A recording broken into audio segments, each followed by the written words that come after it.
중동 상황의 긴장이 최고조에 달하고 있는 가운데 트럼프 대통령이 한국의 호르무즈 해협으로의 군함 파견을 요구하면서 정부의 고민 깊어지고 있습니다.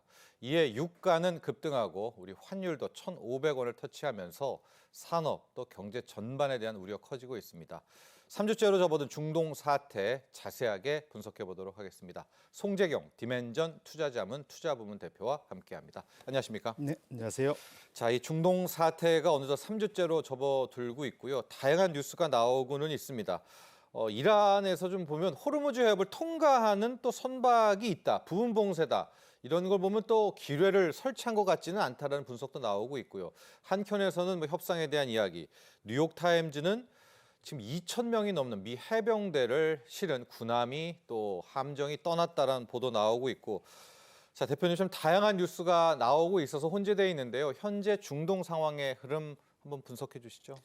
네, 이게 벌써 이제 3주차 시작된 지 지금 1주, 2주 지나고 이제 3주차에 들어가면서 우리 시청자분들 모든 사람들의 피로도가 점점 누적되고 있는 네. 것 같습니다. 주말을 지날 때마다 이게 주말 되고 쉰 것 같지 않고 주말에 뭔가 일이 더 터지니까 다들 그것을 쫓아가기에 좀 급급한 상황이긴 한데요. 과거 경험에서 일단 그 결론적으로는 앞으로 2주가 상당히 중요하다. 앞으로 2주요? 예, 네. 이제까지 2주 지났고 앞으로 2주가 중요한데 트럼프 대통령이 이와 관련돼서 아마 처음 시작했을 때 기억하시겠지만 현재 이 상황은 3, 4주, 네. 길게 4, 5주 정도 본다.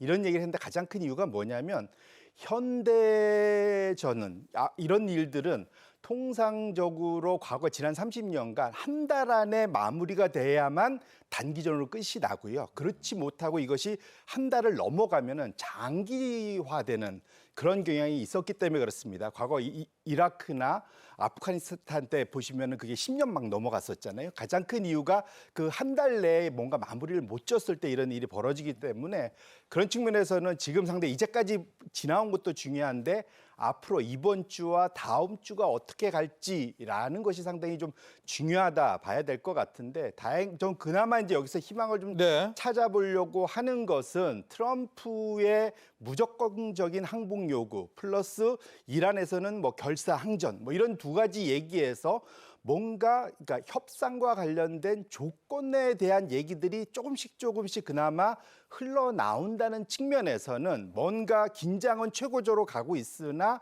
해결 가능성도 여전히 열어두는 그러한 미묘한 상황인 것만은 지난 주말을 지나면서 느껴지고 있다. 이렇게 말씀드립니다. 자, 또 이렇게 좀 기대해 볼 만한 부분까지도 이야기를 해 주셨습니다. 하지만 현재 나오는 외신들을 놓고 보면 양측 모두 강이거든요. 글쎄요, 막후의 협상 없이는 현 상황으로는 좀 뚜렷한 해법은 보이지 않고 있는데요. 양측들의 입장들 한 번씩 반응 볼까요? 네. 네, 기본적으로 지금 트럼프 대통령은 기본적으로 말한 것 첫 번째는 무조건적인 항복이었고 네. 두 번째로 얘기한 것은 새로운 그 지도자, 그러니까 아들 하메네이가 혹시 살아있다면 항복해라. 이 얘기를 지속하고 있습니다. 그 다음에 마지막 한 얘기는 뭐냐면 혹시 다른 루트를 통해 갖고 뭔가 그 이 협상의 조건들이 들어왔지만 마음에 들지 않아. 이 얘기까지가 이제 가장 어제까지 업데이트된 내용이다 보셔야 될 것 같고요. 반면에 이란 쪽은 우리는 협상하자고 한 얘기 한 적 없어라고 얘기했고 하지만 그 전에 협상을 혹시 가능하다면 조건은 두 가지다. 확실한 종전, 네. 그러니까 소위 미국의 의회를 통과된 법으로 보장되는 종전이 첫 번째 필요하고 공습 중단이죠. 그렇죠. 네. 결국은 그러니까 이번에 휴전은 필요 없고 종전이다. 이게 첫 번째고요. 두 번째로는 우리가 피해 많이 봤으니 관련된 배상까지 원한다. 요거까지가 이제 양쪽에 그렇게 해서 놓고 보면 양쪽이 강대강 대치인 것 같아 보이긴 하지만 나름대로 본인들이 원하는 게 뭔지를 얘기한다는 측면에서는 그나마 일말에 혹시 해결 가능성은 있지 않을까라는 기대를 해보고 있는 그런 상황입니다. 대표님은 어떻게 보십니까? 2주라는 것에 대한 이제 단기전에 대한 이야기도 해주셨고 또 2주가 지나면 아예 육상 저장 탱크가 다 막혀서 원유 시설을 셧다운해야 되고 이것도 큰 문제라고 하던데. 맞습니다. 그러니까 우리나라나 한국이나 일본은 그 사이에 많이 당해봤기 때문에 대략적으로 IEA 기준으로 한 7개월치 지금 원유를 비축하고 있습니다. 그러다 보니까 7개월 동안은 최악의 경우 지금 호르무즈 해협을 통과해서 오는 배가 유조선이 한 2주 정도 걸리거든요. 네. 그러니까 소위 이제 그것이 지금 아직 그 2주 전에 출발한 게 아직 도착을 못한 상황이긴 하죠. 그런데 어쨌거나 이것이 없다 하더라도 7개월은 버틸 수 있다는 게 이제 첫 번째 그나마 다행인데 말씀 주신 대로 이 생산자들은 매일매일 생산을 많이 합니다. 그래서 대략 중동산이 1,500만 달러 그 배럴에서 많게는 2천만 배럴. 소위 이제 공장을 돌리는 거죠. 네, 그렇죠. 그쪽은. 네. 그래서 그것을 만약에 그쪽을 실어놔서 못 날리면 이걸 저장고에 쌓아놔야 되는데 이라크 같은 데는 한 6일 만에 벌써 다 쌓여갖고 이제는 이제 생산량을 줄이고 있고요. 순차적으로 지금 이 저장고가 부족한 쿠웨이트, UAE 뭐 이런 식으로 점점점 뭐랄까 저장고가 차가고 있습니다. 네. 이것이 다 가장 큰 문제다 보셔야 될 것 같은데 이것을 한 예로 그냥 쉽게 말씀을 드려보면 우리 코로나 때 우리가 그 한 3개월 정도 전 세계가 멈춰 있었잖아요. 네. 그때 대략 전 세계적으로 하루에 1억 배럴을 쓰는데 그 2020년 2분기에 8천만 배럴로 약 20%가 줄었습니다. 예. 정확히 지금 호르무즈 해협 통과하는 규모만큼이 수요가 사라졌던 거죠. 그때 유가가 배럴당 70달러에서 30달러 밑으로 내려왔었거든요.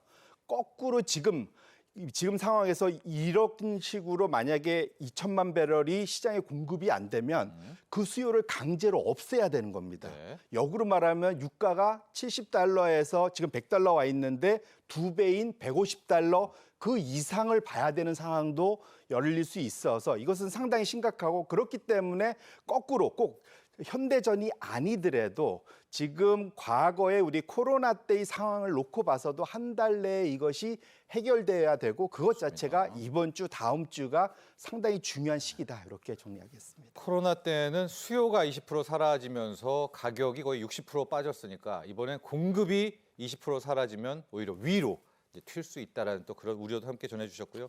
이런 와중에 이 외교적 정치적인 고민도 나왔습니다. 트럼프 대통령이 우리나라를 비롯한 이 중국 중동산 원유를 수입하는 국가들에 대해서 호위함, 이 군함을 파견을 해달라 하고 그 배를 직접 호송하라. 우리 정부도 지금 고민 중이라고 하는데 참 이게 쉽게 결정할 사안은 아닌 것 같습니다. 이래저래 그렇죠. 맞습니다. 그러니까 이 상황 자체에 잘못 끌려 들어가면 이것이 이번만으로 끝나는 게 아니라 이후에도 왜냐하면 우리나라는 호르무즈 해협을 통과하는 원유의 70%를 의존을 하고 있기 때문에 이것을 단기간에 뭔가 바꿀 수가 없습니다. 그렇기 때문에 혹시 여기에서 미국은 빠져나간다 하더라도 우리 입장에서는 거기에 계속 의존을 해야 되는 상황이기 때문에 그 지역에 있는 국가들하고 사이좋게 지내야 되는 상황이 있거든요. 네. 그렇게 놓고 본다면 이번에 미국이 원한다고 쉽게 거기에 대해 동의하기는 쉽지 않을 수도 있겠다. 그러다 보니까 이번에 우리뿐만 아니라 영국, 프랑스 또 중국도 있어요. 중국, 네. 일본 뭐 사실 요 한 5개국을 우리나라 포함해서 요구를 했지 않습니까? 네. 근데 지금 주말 사이에 오늘 아침까지 다들의 본인들의 입장은 원론적인 얘기만 하고 있습니다. 결국은 우리 입장에서도 이것 자체를 덥석 물기보다는 주변 이 동맹국들의 상황을 파악하면서 이건 맨 앞에 서기보다는 중간이나 맨 뒤쪽으로 가서 상황에 소위 이제 묻어간다고 해야 될까요? 그런 것이 우리나라의 국익에 훨씬 더 유리한 상황이지 않을까 이렇게 말씀드립니다. 네, 이제 미일 정상회담이 있기 때문에 아마도 일본이 어떻게 할지 결정을 내리고 나면 그 다음부터가 아마 입장 표명이 나오지 않을까 이런 전망도 있고요. 지난 주말에 미국이 이란의 보물 창고라고 부르죠. 하르그 섬을 공격했습니다. 다행히도요, 대표님 여기에 있는 이제 원유 정제 시설은 또 트럼프가 안 쳤더라고요. 그런데 이제 이 사항만 놓고 보면 결국 또 이란이 끝까지 가면 여기를 공격할 텐데 그러면 유가 150달러 전망들 나오고 있습니다. 유가 전망도 좀 해주시고 더 중요한 게 이 전쟁이 끝나더라도 잘 마치더라도 바로 안 떨어질 것이다 이런 전망도 나옵니다. 함께 좀 설명해 주시죠. 네. 네, 말씀 주신 대로 지금 그러니까 이런 거죠. 지금 이 지역에서 금기 사항, 소위 레드라인이라고 하는 거죠. 그거는 뭐냐면 이들의 생명줄인 원유 시설만큼은 서로 건드리지 않는 것. 네. 이것이 이제까지 그렇게 장기간 서로 전쟁을 상황이 안 좋아졌어도 상대적으로는 그걸 안 건드린 상황이었는데 이번에 이제 트럼프 대통령이 소위 그 근처까지 간 거죠. 네, 하르그섬. 그러다 보니까 지금 나와 있지만 지금 미가 이란의 원유 수출의 거의 90% 이상을 네. 저기서 담당하고 있고, 물론 자크라섬이라고 소위 호르무즈 해협 빠져나와서 한 100만 배럴을 처리할 수 있는 항구가 있긴 있습니다. 이제 거기를 활용할 수도 있긴 하겠지만 어쨌거나 지금 당장에서는 그러니까 이것을 만에 하나도 원유 시설을 친다고 하면 이란도 가만히 있을 수가 없는 상황이라서, 어제도 사실은 그러다 보니까 바로 주말 동안 여기 공습당하니까 UAE의 소위 프라이자 소위 원유 시설을 또 타격을 했지 않습니까? 네. 결국은 서로 주거니 받거니 하고 있는 상황인데, 하지만 최대로 정말로 소위 원점 타격은 하지 않고 있는 상황입니다. 지금 혹시 알려진 바로는 만에 하나 현재 지금 급파된 2,500명의 해병대가 소위 하르그섬 자체를 혹시 가져가려고 만약에 한다면 이게 지금 상황이 어느 쪽으로 튈지는 지금 알 수 없는 상황이긴 해서 일촉즉발인 건 맞고, 다만 제가 좀 기대하는 것은 2주간 가는 기간 동안 소위 이란을 소위 압박하는 용도로 쓰려고 하는 거지 정말로 지상전을 하려고 할 것인가에 대해서는 여전히 저는 좀 개인적으로 회의적으로 생각한다. 근데 만일 정말로 이것이 그 상황 레드라인을 넘어가기 시작하면은 아까 말씀드린 대로 그 소위 상한선이 150달러를 넘어서 혹자들이 얘기하는 200달러까지도 열어둬야 되는 상황. 그리고 그것 자체는 뭐냐면 이 소위 이 현재 호르무즈 해협 자체가 막히는 것이 한 달을 넘어서 2달, 석 달로 가게 된다면 상당히 뒤로 갈수록 소위 그 유가의 전 세계 유가의 레벨 자체는 많이 위를 열어둬야 되는 상황인 것만은 분명하다, 이렇게 말씀드립니다. 근데 이대로 좀 종료가 돼도 다시 뭐 80달러, 70달러는 못 갑니까? 그러니까 결국은 이러한 걱정이 있어서 그런데요. 근데 상황은 다행스러운 게 또 이번에 뭐냐면, 이게 유럽 입장에서는 화가 나고 우크라이나 입장에서 화가 나겠지만 러시아의 제재를 좀 풀고 네. 주고 있지 않습니까? 네. 그러니까 러시아로부터의 공급이 좀 확대될 수 있다라는 게 이제 하나가 있고요. 두 번째로는 지금 아까 말씀드린 중동의 저장고가 차면서 이들의 생산 능력 자체가 상당히 약화되는 거. 왜냐하면 한번 이걸 틀어 잠그고 완전히 셧다운이라고 하죠. 제로 베이스로 갔다가 이걸 다시 트는 데는 몇 개월이 걸린다고 하거든요. 그러니까 거기까지만 가지 않는다면, 그러면 그래서 그게 지금 2주가 상당히 남은 것이 상당히 중요한 그런 기간이다, 이렇게 말씀드립니다. 그렇습니다. 지금 미 해병대 2,500명이 중동을 향해 가고 있다고 합니다. 그 가는 기간 내에 좀 좋은 소식이 들려왔으면 좋겠다, 이런 의견도 주셨고요. 또 그 2,500명은 거의 이제 인간 병기 수준이니까 아마 하르그섬 쪽에 지상전 가능성이 높기 때문에 그 정도까지는 안 갔으면 좋겠다, 이런 바람도 가져봅니다. 국내 영향 보도록 하겠습니다. 역시 건설 업종에 가장 큰 피해가 온다, 이런 분석들 나오고 있는데, 우리는 지금 집들, 이 주택 많이 공급을 해야 되는데 유가 상승이 또 이래저래 뭐 국내 건설업계에도 안 좋죠. 맞습니다. 뭐 기본적으로는 그러니까 소위 그 유가에 가장 민감한 분야 자체가 1, 2차 산업이라고 네. 보셔야 될 것 같고, 건설업이 그쪽에 또 대표적이라고 볼 수 있을 것 같습니다. 근데 다만 이것이 건설업 자체는 악영향인데 전체 규모에서는 우리나라의 건설업의 규모가 이전보다는 조금 둔화됐습니다. 왜냐하면 상대적으로는 좀 부동산 안정화 정책 때문에 공격적인 투자 자체가 한 2년째 좀 둔화되고 있는 상황이라서 그렇고요. 어쨌거나 단기간에 유가 안정만 된다면 그런 악영향 자체도 최소화할 수 있지 않을까라고 개인적으로 기대를 하고 있습니다. 자, 그리고요. 지금 정부는 석유 최고 가격제를 시행하고 있고 오늘이 아마 이제 나흘째가 됩니다.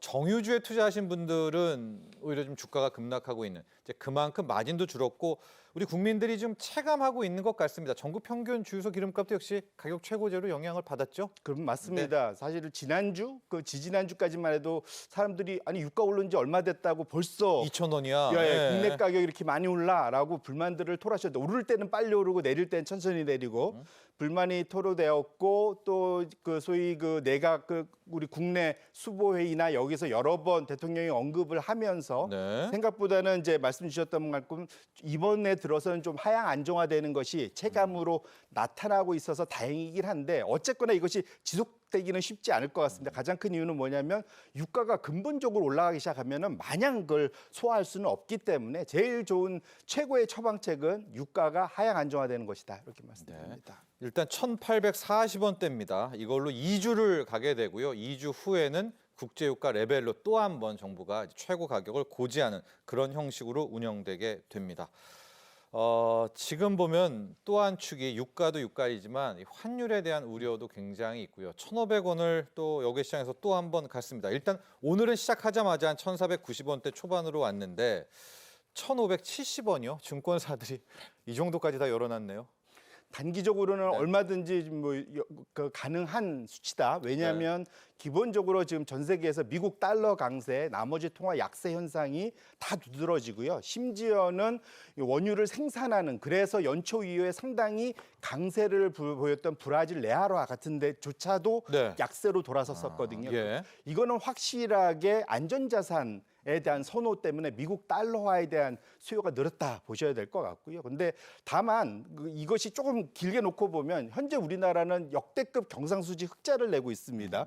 무역 수지가 워낙 1월 달, 2월 달 좋게 나왔고 3월 달도 당연히 좋게 나올 수밖에 예. 없는 상황이거든요. 그렇게 놓고 보면 경상수지의 흑자, 반도체를 포함한 수출 호조에 따른 그런 해외로부터의 달러 유입 뭐 이런 것들을 생각해 본다면 이 상황이 단기간에만 해결이 된다면 그 환율 자체가 지금 뭐 1,500원, 1,600원 가까이의 변동성 커지 열전 하향 안정화 가능성은 여전히 열어둘 필요가 있겠다. 이렇게 말씀드립니다. 위험한 1,500원도 있고 조금 안심할 수 있는 1,500원도 있고 좀 다르게 봐야 된다. 이거 맞습니까? 맞습니다. 예. 기본적으로는 지금 이 상황이 지나고 나면 전 세계적으로는 미국 달러에 대한 기본적인 수요 자체가 상당히 약화될 것이라는 것이 지금 월가의 기본적인 생각이거든요. 그래서 이렇게 놓고 보신다면 이 상황 자체를 잘 슬기롭게만 넘어가면 이 현재 우리 경상수지 흑자가 대폭적으로 늘고 있는 것의 효과가 분명 하반기로 할수록 나타날 거다. 이렇게 보셔야 될 것 같습니다. 자, 그리고 우리 대표님 나오셨으니까 국내 증시 전망도 해봐야 될 것 같은데요. 워낙 트럼프 대통령 한마디에 급등락도 심한 변동성도 큰 데다가 지금 우리 국내 투자자들은 삼성전자, SK하이닉스, 메모리 반도체의 실적과 메모리 반도체에는 훼손이 없다는 쪽에 이제 확신을 좀 갖고 있습니다. 또 미국도 마이크론 주가는 또 안 빠지고 있거든요. 그래서 오늘도 삼성전자, 하이닉스에는 이제 수급이 몰리고 있는데 괜찮겠죠? 우리 메모리 반도체는요? 네, 지금 확실한 것은 이번 2주간 이런 중동 사태가 있는 와중에도 네. 지금 애널리스트들은 우리나라 반도체 이익 증가를 더 업그레이드했습니다. 네. 더 상향 조정을 해갔고요. 한 달 전에는 작년 대비 올해 영업이익이 250% 증가해서 2주 전에는 290%, 지금은 300%를 넘어섰습니다. 그만큼 지금 메모리 분야의 이익 개선에 대한 기대는 이 상황이 악화되는 와중에도 네. 업그레이드가 되고 있거든요. 그래서 이번 주에 마이크론 실적도 나올 텐데 상당히 뭐랄까요? 적어도 시장에 좀 안도감을 줄 수 있는 수치가 나오지 않을까. 그래서 이 상황만 정리가 되고 나면은 반도체 주도의 그런 우상향 흐름은 다시 충분히 재현될 수 있겠다. 이렇게 말씀드립니다. 요즘에 이제 개인들이 계속 사고 외국인이 팔잖아요. 근데 이걸 보고 오래 투자하신 분들은 위험하다 하는데 대표님 생각은 어떠세요? 좀 달라졌다라고 의견 내시는 분도 있거든요. 첫 번째로는 전 세계에서 외국인이 그러니까 우리나라 다 외국인만 쳐다봤잖아요. 근데 전 세계 탑10 그 소위 시가총액 그 시장에서 외국인이 가장 많이 들고 있는 나라가 우리나라입니다. 네.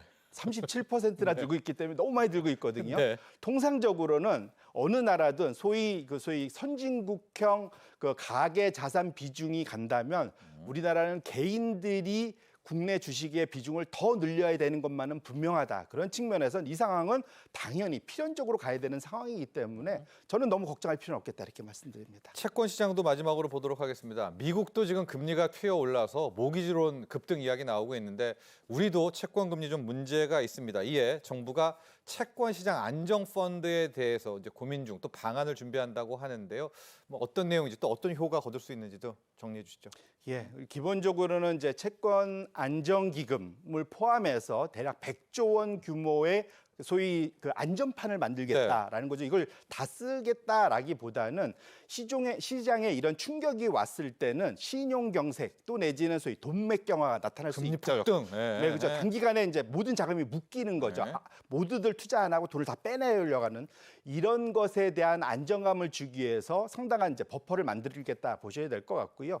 다만 이것이 연준의 양적 완화와는 다른 것이 국내에 있는 자금의 소위 재분배 역할을 하기 때문에 전체적인 통화량 증가하고는 또 상황이 좀 다른 상황이라서 인플레이션 유발 효과는 상당히 약하다는 네. 측면에서는 그것은 서로 좀 구분할 필요가 있을 것 같고요. 분명 이 정도의 규모를 가지고 가면 현재 이런 상황이 정말로 누적적으로 3개월 이상 지속되지만 않는다면 상당히 시장의 안정판 역할을 할 수 있겠다. 이렇게 말씀드립니다. 네, 자 지금까지 송재경 디멘전 투자자문 투자부문 대표와 함께했습니다. 오늘 감사합니다. 네.